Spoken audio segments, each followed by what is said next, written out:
그러면 최고 부자들의 특징을 한번 살펴봅시다. 최근에 이 기사가 나왔어요. 자, 여기 보시면 21년 5월이야. 바로 지금 5월, 바로 지금 이달이죠. 세계 부자 50순위가 나왔는데 제프 베조스, 아마존, 베르나르 아르노가 여기 어디냐면 루이비통, 프랑스, 일론 머스크, 테슬라죠. 빌 게이츠, 마이크로소프트, 저커버그, 페이스북, 워렌 버핏, 투자. 레리 앨리슨이 오라클이라고, 이분은 오래됐어. 이 프로그램 솔루션을 파는 회사예요. 솔루션 하나 개발해가지고 전 세계 부자예요. 물론 이제 그 뒤에 몇 가지 더 하긴 하지만 오라클이라는 뭐냐면 DB 프로그램이에요. DB. 엑셀 같은 거. 엑셀 같은 거 하나 해서 기업용 관리자를 만들어줬는데 그거 하나 가지고 전 세계 이렇게 대단하지. 우리도 우리가 가진 거 하나가 이렇게 될 수 있겠네? 라는 생각해 볼 수 있겠지. 레리 페이지 구글이지. 세르게이 브린도 구글. 그 다음에 오르테가는 여기는 유통업체 같아. 그 다음에 여기 로리알 상속녀니까 한번 보고요. 스티브 발머도 마이크로소프트고, 무케시 안바니 여기도 인더스트리, 이거는 이제 그 유통. 아메리칸 모빌, 나머지는 거의 유통이야. 여기 월마트는 유통이지. 월마트 다 유통이지. 농부산천이니까 여기도 유통, 월마트 유통. 그러니까 나머지는 대부분 유통이야. 블룸버그는 이제 신문사, 신문. 텐센트는 IT, 아마존 IT, 그 다음에 나이키는 이제 신발 쪽이고, 데일드는 컴퓨터, 알리바바는 유통도 있고 이제 IT도 있고, 쭉 내려가고 다 정리해 보면 이제 뒤로 가면 여러 가지 사업 형태가 나오는데, 이걸 선생님이 이렇게 정리를 해봤어. 방금 성공한 사람들의 업종이 어떻게 되냐면 한번 맞춰봐. 대부분 상위 한 20% 이내의 업종의 제1번이 IT야. 두 번째 유통이야. 지금 아마존 저기가 유통이지. 1위가 유통이야. 나머지가 대부분 다 IT고. 자, 그럼 여기 통계를 내보면 코딩 플러스 경영자, 유통 플러스 경영자, 투자 플러스 경영자. 이게 바로 현재 지구촌의 부를 만든 요소야. 가능하면 이쪽이 지금 전 세계에서 가장 큰 부를 이루고 있는 거지. 재밌는 것은 여기서 빌 게이츠나 저기 누구지? 이 사람 여기 보면서죠. 빌 게이츠, 머스크 다 프로그래머예요.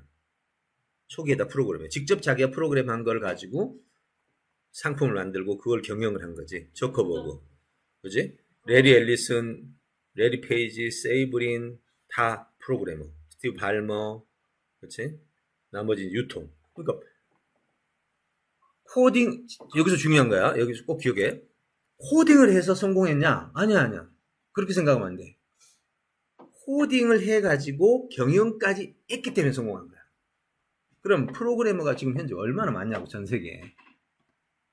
그 많은 프로그램 왜 성공을 못할까? 그래서 경영을 못하는 거야. 바로 거기에 있어. 그러면 여기서 한 가지 중요한 거. 자, 페이스북의 주커버그를 보자. 그럼 프로그램 하나 개발했어. 물론 이제 그 이전에 여러 가지 했겠지만 대학 다니면서 개발한 게 페이스북이니까 지금까지 페이스북 하나잖아. 그 하나 개발해가지고 경영까지 했어. 그러니까 프로그램 많이 여러 가지 했다는 게 중요하지 않아. 개발자들은 하나만 하냐, 여러 가지를 하냐. 일반 개발자들, 코더, 프로그래머. 일반 개발자들은 사장이 시킨 거 계속 하잖아. 그러니까 이거 했다, 저거 했다, 이거 했다, 저거 했다. 그지? 근데 페이스북 주커버그는 하나 했지. 오라클도 하나만 했지. 그 다음에 머스크도 결제 프로그램 하나 개발해가지고 그걸 팔아서 그 돈으로 사업 자금을 마련했어. 그러니까 중요한 거는 여러 개 하는 개발자가 중요한 게 아니라 그 시대에, 자, 머스크는 그 시대에 은행 간의 결제를 하는 걸 보고 불편하지. 세계적으로 결제하는 게. 해외에서 결제할 수 있는 온라인 결제 프로그램을 만들어버린 거야. 완전히 대박을 냈지. 필요. 사람들이 뭘 필요로 하지? 그 필요를 프로그램으로 코딩했어. 그리고 그거를 경영해서 모든 사람이 쓰도록 해서 수익을 냈어. 자, 그럼 자, 봐봐. 뭐가 필요하지? 사람들이 뭐가 지금 필요하지? 그걸 어떻게 코딩으로 만들지? 그걸 어떻게 사람들이 많이 쓰게 하지? 이 세 가지야. 자, 록펠러가 석유왕이라고 했지. 그럼 록펠러가 그 당시에 모든 석유를 그렇게 독점하다시피 할 수 있었던 거는, 자, 첫 번째, 그 당시에 필요가 석유였어. 두 번째, 석유 판매 회사를 만들었어. 석유 판매 회사는 생산지에서 생산하고 가져와서 유통해서 판매하는 거지. 근데 그 과정에서 뭘 했냐? 판매 기술. 근데 이건 기술이라고 하기 어려운데, 당시에 석유를 이동시키는 데는 기차가 있었거든. 열차를 이용하는데 당시에 독점법을 위반했어. 비밀리에. 열차 회사 회장하고 둘이 암묵적으로 불량 거래를 한 거지. 자기한테는 이 열차 이용료를 낮춰주고 개인에게 챙겨주고 뭐 이런 방식으로 가지고 다른 석유 회사들이 많았어. 석유 회사가 초기에. 다른 회사들은 10%에 가는데 여기는 50% 할인받고. 그럼 누가 이기겠어? 당연히 50% 이기지. 시장을 단 몇 년 만에 독점해버리고 그 나머지 석유 회사들을 사장 찾아가서 어떻게 계속 할 거야? 나하고 할 거야. 당연히 이 사람하고 할 수밖에 없지. 그래서 석유 시장을 독점해가지고 법적으로 이제 문제가 돼서 결국 법에서는 졌지. 그렇지만 졌을 때는 이미 시장을 다 먹은 뒤야. 마이크로소프트 똑같지. 빌 게이츠도 그래서 졌어. 근데 이미 시장은 다 먹어버렸어. 지금 아마존도 마찬가지야. 자, 이 기술이 무슨 기술이야? 판매 기술이야. 나쁜 짓인데, 나쁜 짓이긴 하지만 법적으로는 뭐 벌금 내고 끝나버리는 거지. 근데 그 이후에는 이미 시장이 다 독점이 돼서, 자, 마이크로소프트 윈도우는 판매하려고 노력을 안 해도 되지. 다른 사람들은 생산해놓고 판매하려고 하다가 망하지. 왜? 판매가 안 돼서. 마이크로소프트는 판매하려는 노력을 안 해도 돼. 전부 다 쓰니까. 지금 너도 쓰는 게 지금 윈도우잖아. 그치? 컴퓨터가 만들면 윈도우 깔고 나오잖아. 그냥 무조건 돈을 받는 거야. 참 윈도우처럼 돈 버는 데가 없어.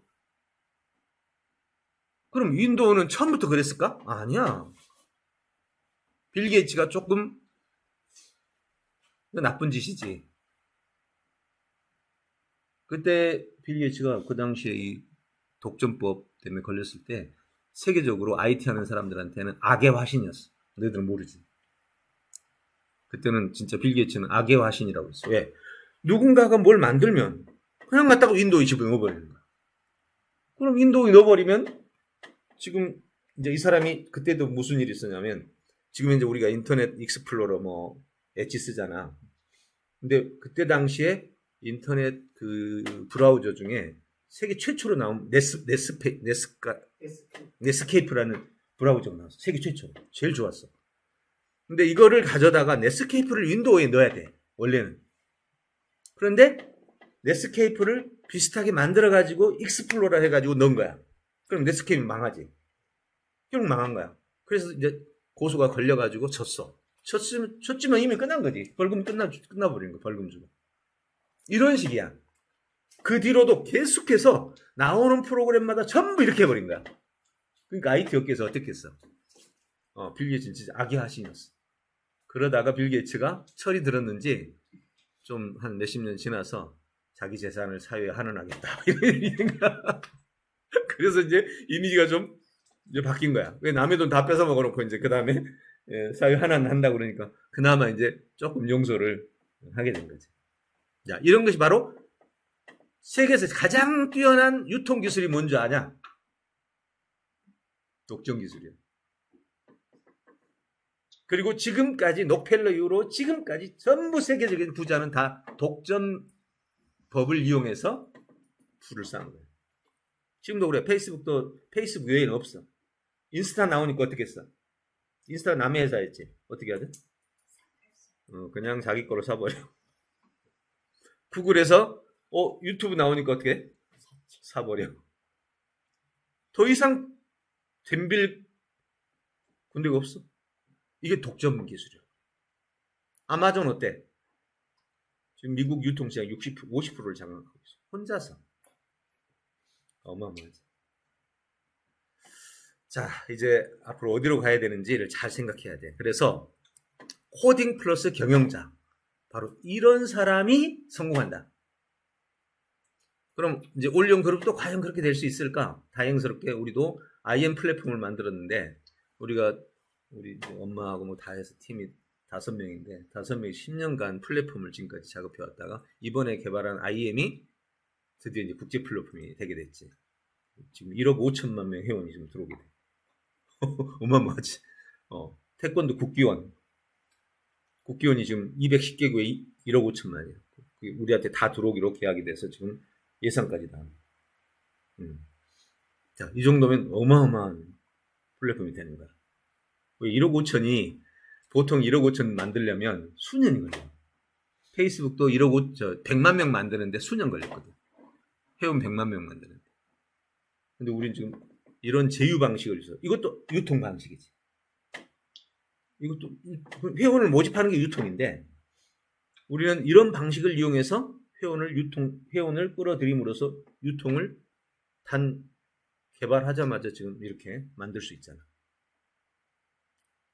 페이스북이 1억 5천 만드는 데는 최소 7년, 8년, 9년 걸렸다. 우리는 더 빠른 시간에 우리 지금 IM 개발한 지금 1년 지금 반 됐잖아. 출시한 지가 지금 4개월 됐지. 정식 출시. 그러니까 이렇게 빠른 속도로 일을 해나갈 수 있는 방법이 바로 유통의 기술이다. 그러면 하나로는 IM을 개발했던 건 코딩이지. 코딩 플러스 유통 결합하면 경영이 되지. 자, 이거를 우리가 지금 오늘 이 자리에서 보는 거야. 지금 세계적인 부자들이 어떻게 부를 쌓는지를 지금 현재 내가 분석을 해주고 있는 거야. 그리고 마지막에 이제 많진 않지만 투자, 워렌 버핏, 그리고 아르테가라는 사람, 뭐 그런 몇 사람들, 이런 사람들이 이제 투자 플러스 경영자. 그 외에 이제 나머지는 각 분야에서 좀 성공했던 사람인데, 그건 부가 좀 아래로 쭉 내려가지. 자, 이게 바로 세계 최고의 부자의 특징이야. 자, 세계 최고 부자의 특징. 다시 한번 정리해보자. 한 분야에, 그것도 분야가 정해졌어. 지금 현대사회는. 코딩 아니면 유통. 그거를 경영으로 끌어가서 독점을 만들어내는 거지. 독점을 만들어내는데 법을 어기면서 하는 독점이 있고, 구글 같은 경우는 법을 어기진 않았어. 그렇지. 그냥 유튜브를 산 거지. 페이스북도 법을 어기진 않았어. 좀 페이스북도 조금 불량스러운 게 있었어. 하버드대 다니면서 학교 서버를 해킹해가지고 학교 서버에 있는 학생들 제비를 다 가져다가 막 뿌려버렸지. 우리는 지금 올영 그룹은 그런 불량스러운 짓은 아니야. 우리 지난해 어떤 일이 있었는 줄 알아? 지금 여기 화면에 보면 요게 우리가 DB 수집기라고 그러거든. 요거는 포털에 공개된 DB를 수집하는 거야. 그래서 전화번호, 핸드폰 번호 하고 누구 찾아달라고 하면 수집이 차차차 되잖아. 이거 여러분들이 앞으로 배울 거야. 이걸 보고 사람들이 이거를 불법이다. 그러니까 고발을 한 거야. 한 100쪽에 가까운 페이지를 만들어갖고 경찰에 고발을 하는 거지. 갑자기 경찰에 연락이 왔어. 그래서 검사하고 검찰까지 넘어가서 6개월 동안 우리하고 뭐 만나고 그러진 않았는데 자기들이 뒤에서 우리 뒷조사를 6개월 가는 거. 그래갖고 우리가 윈. 대한민국에서 이런 식으로 싸워가지고 이기는 게 우리가 2번째인데 엄청난 승리를 거둔 거지. 바로 이런 거. 우리는 불법은 없어. 그러면서도 이렇게 지금 유통을 하는 데 있어서 유통도 불법이 아니잖아. 이렇게 큰 단체하고 결합해서 하는 거니까. 이렇게 지금 진행하는 거니까. 자, 이제 최고 부자의 특징 보니까 좀 다 이해가지? 다 이해가지? 그래서 그럼 우리도 이제는 이런 체제, 이걸 기억해야 돼. 아, 그 시대에 부가 몰리는 곳이 어디지? 그게 코딩 쪽하고 유통 쪽에 현재는. 그리고 그걸 가지고 경영이라는 시스템으로 바꿔가. 근데 경영을 바꿔갈 때 회원 수가 곧 돈이잖아, 지금은. 회원 수가 돈이야. 페이스북은 25억 명. 그게 곧 지금까지 돈이란 말이야, 자기들의 돈. 프로그램 하나지. 솔직히 말해서 페이스북이라는 그 솔루션 하나는 만드는데 인력도 안 들어. 지금 우리나라 배달의 민족 봐봐. 그거 만드는데 5천만 원도 안 들어. 근데도 불구하고 그걸 가지고 몇 조 단위의 수익을 내잖아. 왜 수익이 나올까? 거기에 사업자가 들어와 있고 회원이 들어와 있지. 그걸 보고 플랫폼이라고. 자, 그래서 오늘 이야기를 이제 첫 번째 이야기는 최고 부자들의 특징을 살펴보면서 우리가 뭘 해야 되느냐? 어떤 체제를 만들어야 되느냐? 첫째, 사회가 필요로 하는 것이 무언가를 찾아내야 돼. 그거를 솔루션, 그러니까 뭐 그것이 상품이 됐든, 지금 이제 코딩이면 프로그램이겠지? 아니면 서비스가 되겠지. 만들었어. 세 번째가 뭐라고? 유통. 유통의 핵심은 뭐야? 독점이야. 최고야. 독점이 최고야. 독점 돼버리면 그때부터는 판매를 하기 위한 비용이 안 들어. 보통 마케팅을 하기 위해서 광고비를 쓰는데 광고비가 작게는 10%, 많게는 30%, 40%. 제조비라는 게 있잖아. 제조비는 50%대야. 30에서 50%대야. 마케팅 3, 40 써버리면 돈이 없잖아. 근데 독점이 되면 어때? 그때부터는? 안에도 유명하니까. 그렇지. 그냥 판매가 되니까 전부 다 수익이 되는 거야. 그래서 독점을 만들 줄 아는 사람. 그 독점이란 게 다른 말로 말하면 회원 수야. 자, 카톡은 지금 현재 독점이 아니야. 독점이지. 그 분야의 독점이야. 다른 데가 없잖아, 경쟁자가. 노력을 안 해도 돼. 이게 바로, 물론 그거는 이제 법적으로 불법적 독점은 아니야. 그렇지? 근데 어쨌든 독점이 된 상태지. 우리도 이제 우리가 하는 분야에서 독점이 돼야 되겠지. 그게 최고의 경영자야. 최고의 경영자. 자, 이제 정리가 됐어. 자, 한번 다시 정리해보자. 첫째, 최고의 경영자, 최고의 사업이 되려면 필요를 찾는다. 두 번째, 뭐 한다? 그 필요를 채워줄 수 있는 세 가지, 두 가지. 이제 일반적으로는 상품 또는 서비스라고 해요. 서비스는 무형의 재화를 말해. 서비스는 내가 가서 노력해준데 뭐 상품이라고 좀 보기 그렇잖아. 만들어진 게 아니야. 이건 상품이지만, 이 마우스 같은 건 상품이지만, 내가 가서 그 사람에게 일을 해줬어. 나를 상품이라고 말하기는 어디니까 그걸 뭐 서비스라고 그래. 상품과 서비스. 근데 이제 그 상품 중에 하나가 프로그램을 가지고 만든 거를 우리는 솔루션 또는 플랫폼. 지금 올영 그룹은 주로 솔루션을 만들어내서 공급하는 방식이라고. 자, 세 번째는 뭐라고? 유통. 그렇지? 유통의 핵심은 독점. 이게 독점 혹시 범법으로 생각하지 마, 절대로. 이 범법 하지 않고 독점이 된다는 건 제일 좋은 거라 이 말이지. 범법 해가면서 독점하라는 소리가 아니야. 독점을 하는 순간 왜 좋다? 가만히 있어도 마케팅비가 안 들어. 그죠? 마케팅비가 30%에서 50% 든다니까? 보통 어떤 데는 마케팅 해줄 테니까 50% 달라고 해. 홈쇼핑 알지? 홈쇼핑에서 10,000원짜리 팔면 어떻게 하는 줄 알아? 그 홈쇼핑이 나쁘게 하려고 그런 건 아닌데 싸게 팔려고 그래. 그럼 싸게 파는 그 싸게라는 말은 누가 그 싸게 해주는 거지? 회사가 만든 상품을 회사에서 손해보면서 파는 거야. 그러니까 완전히 망하는 거지. 그래서 홈쇼핑 들어갔다가 망한 사람이 많아. 상품은 준비해놓고 안 팔리면 회사가 책임져. 그 조금 나쁜 부분이 있지. 그러니까 결국 판매에서 돈을 쓰지 않고 판매하는 최종 종착지가 뭐다? 독점이야. 꼭 기억해야 돼. 자, 그래서 이렇게 생각하면 돼. 팔 수 없으면 시작하지 마라. 팔 수 없으면 시작하지 마라. 그럼 팔 수 있으면 그때 시작해라.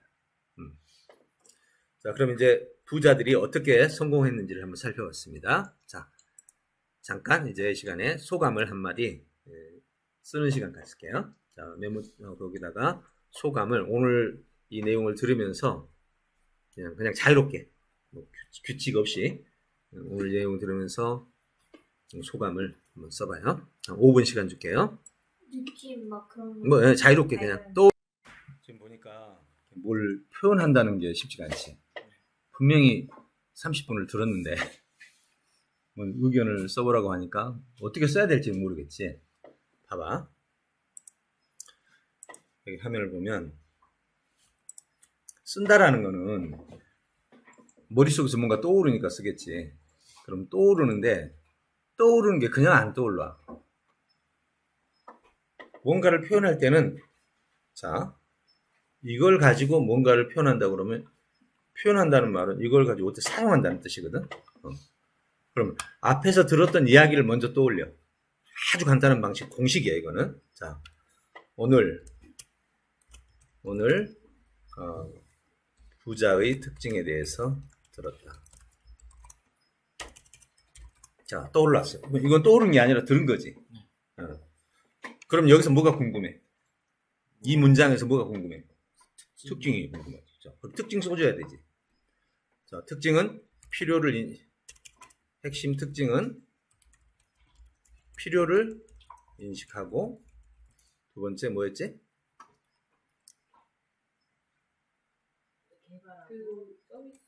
상품을 개발하고 그 필요를 채울 수 있는 필요를 채우는 상품이나 서비스를 개발하고 그 다음에 뭐 해야지?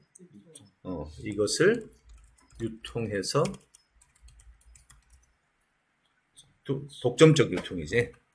독점 유통을 통해 수익을 창출하는 것이었다. 자, 여기까지 썼어. 그러면 이제 여기 이 문장에서 궁금한 것은 특징을 설명해야 되고 이제 특징 설명했네. 자, 이제 특징 설명하니까 또 뭐가 궁금해 이제는. 이 특징을 딱 읽는 순간 다른 사람이 이 특징을 들었어. 그 사람이 뭐가 궁금하겠어?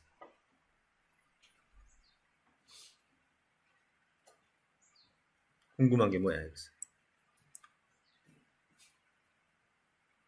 우진이 생각해. 여기서 뭐가 궁금해? 이 문장을 들었을 때. 어떻게 설정하나? 그것만 궁금한 건 아니지. 필요를 어떻게 인식하지? 이건 어떻게 개발하지? 어떻게 독점 유통을 하지? 그렇지. 그 중에 가장 궁금한 거는 이제 각자의 좀 차이가 있겠지. 나는 순서를 보면 이게 제일 궁금하고, 그 다음에 이게 궁금하고, 이렇게 생각할 수 있겠지. 근데 이걸 보고 나서 여기서 두 가지가 나와, 항상. 딱 공식이야. 한 문장이 나오면 뭐가 궁금한 게 생겨. 궁금한 걸 써주면 돼. 두 번째는 이 말을 듣고 났을 때 내가 어떤 느낌이 들지? 딱 두 가지야. 궁금한 거, 내 느낌. 자, 그럼 이쯤에서 자, 여기서도 봐봐. 오늘 부자의 특징에 대해 들었다. 자, 이제 궁금한 것과 뭐? 의견, 느낌. 그지? 둘 중에 하나지. 그럼 궁금한 건 부자의 특징이 궁금하고 느낌은 오늘 어땠어? 부자의 특징을 딱 오늘 들었을 때 어땠어? 어떤 느낌이었어? 자, 다해. 어떤 느낌 그냥 떠오르는 게. 근데 저는 그냥 아예 그 생각만 적었는데 아니야. 그 생각 적은 거 말고. 지금 나하고 지금 얘기하는 거야. 부자의 특징에 대해서 오늘 들었지? 들었을 때 뭐 마음속에서 이 내용을 듣고 나니까 어떤 느낌이었어? 그냥 그 적어놓은 거 생각하지 말고 나하고 지금 대화하는 거야. 어떤 느낌? 느끼면은 크게 이런 거야. 뭐 별거 아닌데? 비호감, 호감에는 다시 뭐야? 괜찮네? 놀랐네? 우와, 감탄이다. 우와, 감동이다. 이런 게 느낌이잖아. 오늘 들으면서 어땠어, 느낌? 아니 이런 거 어떻게 정리를 했어? 정리를 잘, 그것도 느낌이야. 여기는 이렇게 정리를 하는구나. 이렇게 느낌이었고. 너는 무슨 느낌이었어?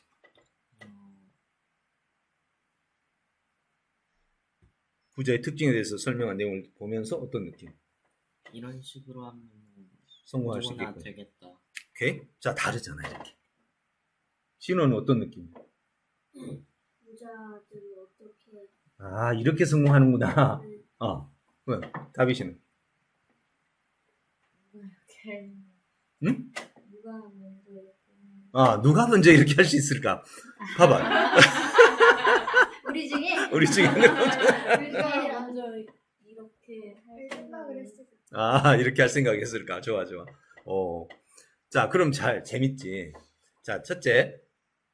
오늘 부자의 특징에 대해서 들었다라고 생각했을 때 의문은 어떤 특징인지라고 나오고, 두 번째는 어떤 느낌인지는 지금 서로 다르잖아. 이게 바로 의견이야.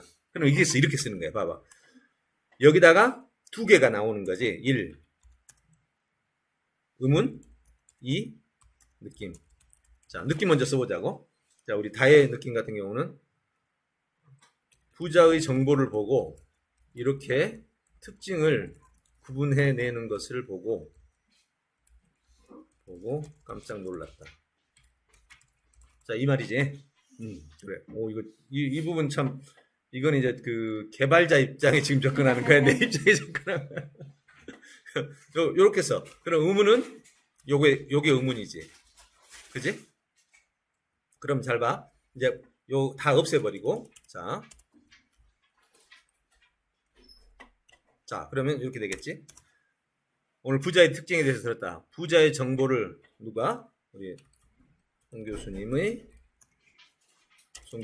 부자의 정보를 이렇게 부자의 정보를 조금 이제 핵심 메시지만 적었으니까 송 교수님이 인터넷에 노출된 부자의 정보를 보고 이렇게 특징을 구분해내는 것을 보고 깜짝 놀랐다. 어때?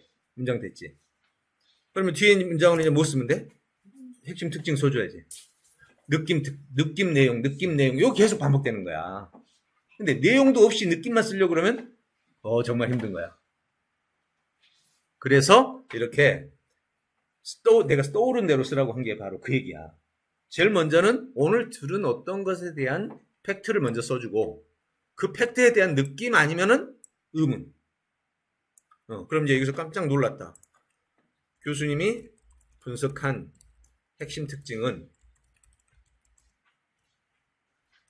필요를 인식하고 필요를 채우는 상품이어서 그렇게 이것도 수익을 창출하는 것이었다. 자, 다시 또 여기서 궁금한 거를 찾아낼 수 있는데 내가 가장 궁금한 건 독점인 이거예요. 그러면 이 중에 내게 가장 궁금했던 것은 어떻게 독점을 만들어내느냐. 그것도 법적인 법 테두리 안에서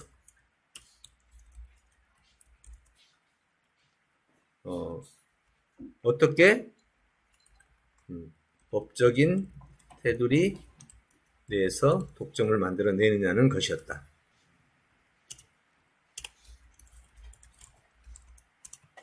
자, 지금 요거는 뭐에 속해? 의문이야?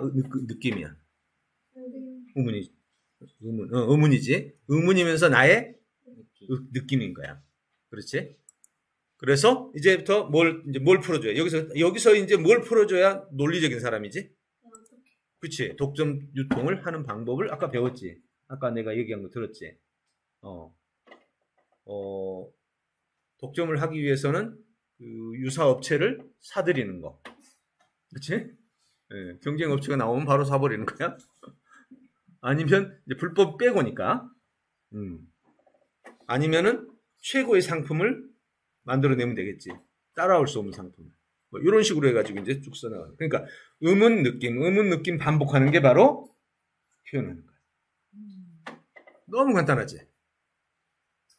이것만 훈련하란 말이야. 이제 오늘 이거 교육하면서 이것도 같이 계속해서 조금 강의하고 또 느낌 쓰고 이렇게 하면서 오늘 이거 훈련되면 그냥 어디서든지 자기 표현이 자유롭게 돼.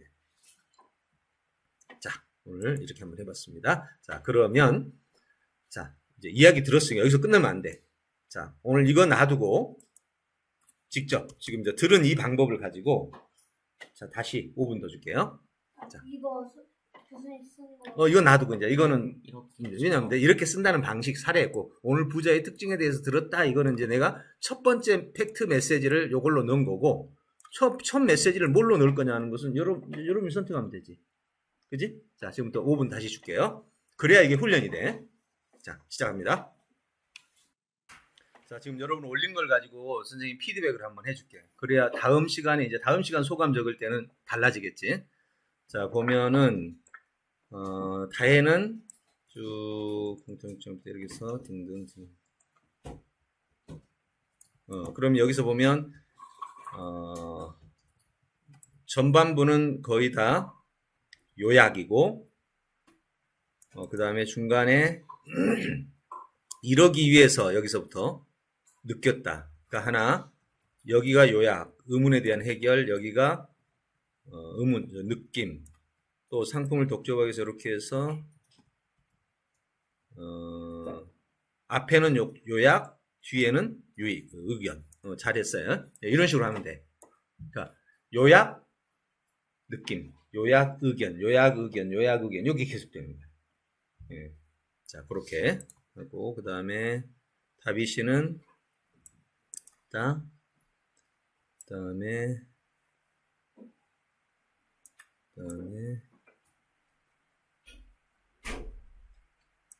그럼 여기서 마지막 한 문장이 느낌이지. 그 나머지는 요약하는 과정에서 의문을 한 문장에 대한 의문을 계속 풀어가는 과정이 요약이 돼버리고 진호도 특징 요약 그 다음에 요약 지금 요약 중심으로 했으니까 앞으로 이제 의견만 좀 추가하면 되겠죠. 요약은 뭐다? 의문풀이야. 한 문장에 써놓고 그거에 대한 궁금한 걸 풀어주는 게 요약이야. 안 그러면 들은 대로 쓰면 이거는 요약이 아니라 베껴쓰기라고 해. 요약은 내가 딱 설정한 한 문장을 딱 써놓고 거기에 궁금한 거를 계속 풀어주는 거. 그게 내 말로 요약하는 거야, 그게. 자, 우진이도 중요하다는 것을 알았다까지 해서 간단하게 그냥 요약하고 그냥 중요하다는 것에 대해서 의견 정도 나왔습니다. 자, 오늘 첫 시간에 부자에 관한 이야기를 통해서 앞으로 이제 우리가 어디로 가야 될지에 대한 이야기를 한번 쭉 살펴봤어요. 잠깐 쉬었다가 이제 그럼 도대체 최고 부자들을 보면서 우리 올영 그룹은 어디로 가야 되지? 지금 어디로 가고 있지? 궁금하지? 그 궁금한 거를 해결하면서 그 다음에 그러면 올영 그룹에서는 앞으로 이 사업을 더 크게 펼치기 위해서 무엇이 필요하지? 바로 후계자가 필요하구나. 미래 준비를 해야 되니까 하는 생각들을 같이 나눠보는 시간 갖겠습니다. 네, 잠깐 쉬었다가 지금 15분이니까 30분에 시작하겠습니다. 수고했어요.